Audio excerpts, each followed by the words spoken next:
After our chase, Connor and I then rode the final excursion of the day. Here we see 85 coupling up to the front of the train to pull the train coal bunker first north to Willow, where it will then run around and couple up to the rear of the train, where it will then haul the train boiler first back to Parish.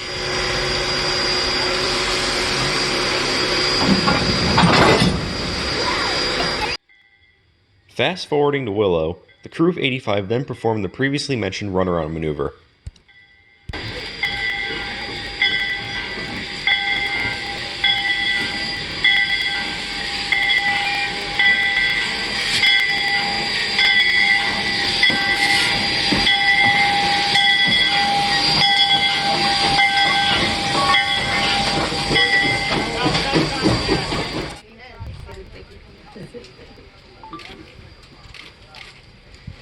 You're okay? Oh, they've left it.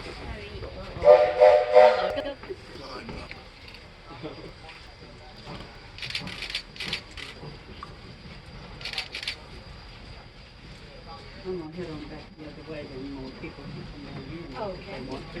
Great talking to you. Nice talking to you. You have an enjoyable day. Oh, I am. You as well. It's backing up more.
After coupling up, the train is then shoved further into Willow Yard to an area where passengers can get off and stretch their legs for the return trip south.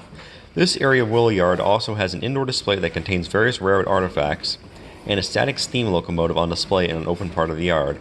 Currently, there are plans to try and restore the steam locomotive back into operating condition, but the museum still needs to have the locomotive's boiler examined to determine the feasibility of restoring it to operation.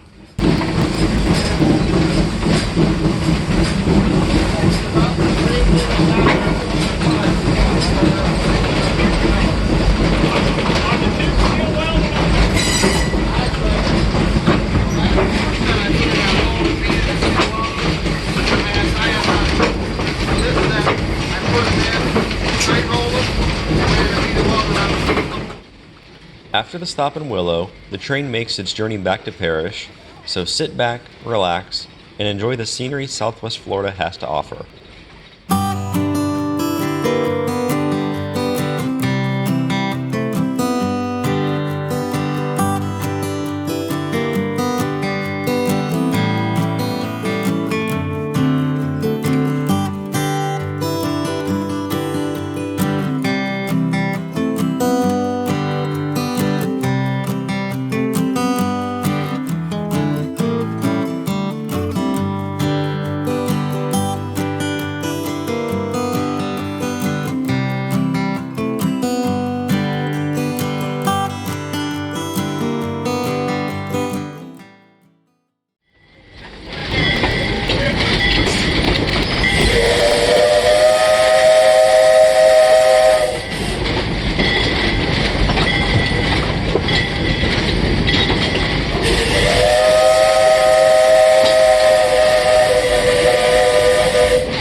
Once we arrive at Parrish, 85 is then cut from the head end of the train and placed into the siding.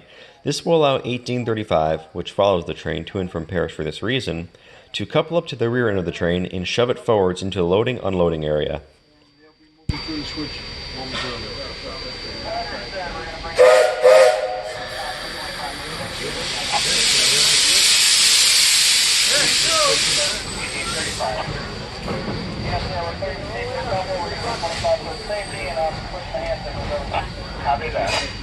That was the last big ride for the train today.